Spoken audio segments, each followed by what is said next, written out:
most boys are not becoming men. Thank you. Welcome. Thank you very much, Joe, for that introduction. Now that you're a young man, what inspired you to write this book? Tell us, what is the motivation behind the book, why most boys are not becoming men? It's because I know that information is the only thing that can transform society. You cannot beat the boys to become men, but you can inform them into becoming men. That is very important to me. Thank you.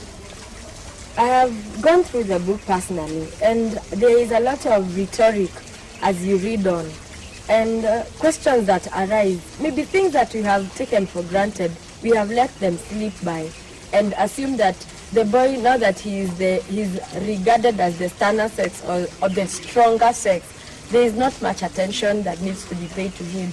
But that neglect over time, we have seen its outcome through the boys succumbing to, especially the illicit brew and the drugs like you have alluded to right now.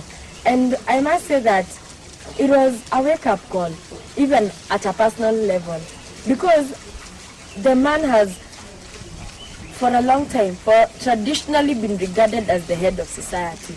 Even with women becoming very successful as career people, we still are missing the leadership of a man. That guidance, that in my community they call it, he's a pillar of society. So, and I like the way that this book really brings to the fore the way we are neglecting the boys. I have noticed that in the past, boys in their teens would be the ones being sent out to war. But you will realize that now, even late into their 30s, they're still living with their mothers. So there is really a big problem, and if it is not put in check, we are going to have a very big problem in the coming future. I'd like you to take us through some of the very critical points. In 1970s, we started a campaign for the girl child.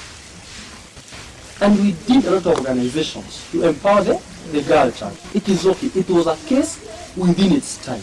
The girl child had been neglected. So the boy child scandal was burning while the girl child scandal was not even there. Yes. So we purchased a candle for the girl child, and now we are lighting the candle belonging to the girl child by putting off the one belonging to the boy child. So what happened? We will have another problem to face next time, boy child. So this is not the approach I wish to take. We don't encourage the girl child scandal by blowing out the boy child scandal. Actually, I want to say that both candles are important. We have more light when we have both candles. We have a balance. The other challenge is prolonged infancy. Prolonged infancy is where you find guys of 30 years, 40 years, living with mom. Now that is called prolonged infancy. Mtoto mkubwa. Wewe ni mtoto mkubwa. Instead of maturing up, go and become the man, even our lifestyle. And you will find that on Sundays, mothers will go to merry-go-round. So the mother will come home, they call them groups. The mother will come home with 2,000. The same afternoon, the mother went for the merry-go-round on the groups. The father goes to the shopping center to talk about Arsenal, Manchester, Nanigani ilipiga ingine. So the mother comes home with 2,000 and the father comes home with the stories. Now who is the man in that case? The mother behaves the man. So whom do the children esteem? Is the mother. Again, something called feminization hyponesis, where boys are picking girlish tendencies because of the absenteeism of the fathers at home. That's a challenge. So there are so many issues. I may not be able to finish them. And I'm telling young guys and young boys, please pursue the dream of becoming a man.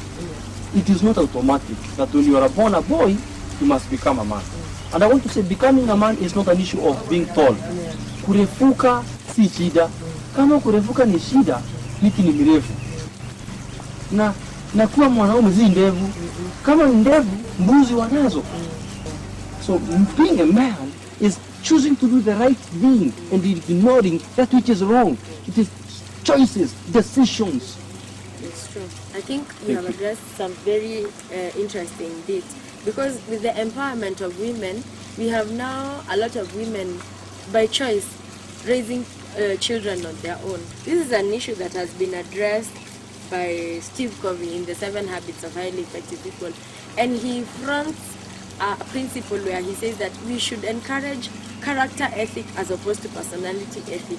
Character ethic is ingrained in the value system of the person, and that value system should be principle based, where we have virtues like integrity, courage, as virtues that are going to be the foundation stone for every young person. We used to see that in the very old times, young men would be taken to war so that these virtues could be reinforced. The virtues of integrity, the virtues of honesty, the virtues of courage. But I like what you have said, that this is what the book is doing, is just to stir us to action. To know that it does not matter whether I am a woman, but a man's problem is also my problem ultimately. Thank you very much, Joe, because this is something that has awakened our conscience to be observant, to be conscious of what we are doing, to be intentional in strengthening, in championing a stronger man in society, to encourage those initiatives that are building a stronger man, a warrior, a leader, a friend, and someone who can be called upon to provide direction and wisdom in coming times. Thank you very much, and this is a book that I would recommend to everyone.